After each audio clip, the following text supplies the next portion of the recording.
তোমাকে ডাইরেক্ট এটা বলে দিচ্ছি, শোনো, এখন যেটা হচ্ছে, তুমি আর বাবা আছো, আমি আছি, শান্তিতে আছি।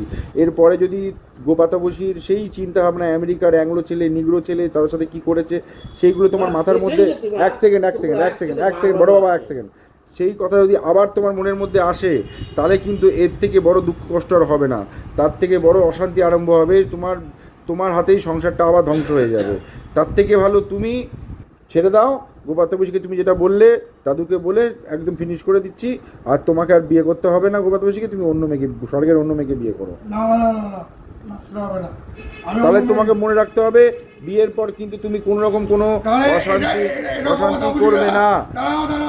আমার কথা ওয়ার্নিং থাকবে গোপাতা বসির ওপর, ওরা কোনো ছবি ইন্টারনেট ছাড়তে পারবে না।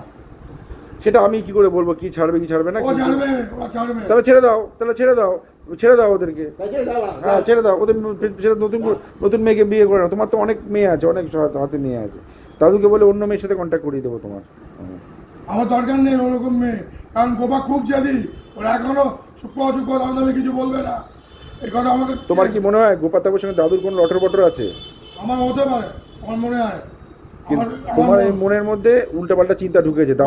দাদু ওদের বাবার মতন, ওদের ওরকম কোনো না।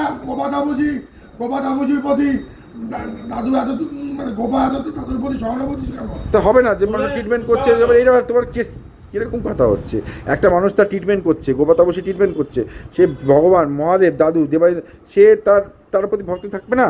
এটা ভক্তি, এটা ভালোবাসা। এবার তুমি সেটাকে কিভাবে নিচ্ছ আমি বুঝতে পারছি। আমি ভালোবাসাকে এখন সবাইকে কালো চোখে দেখি, কারণ যা জিনিস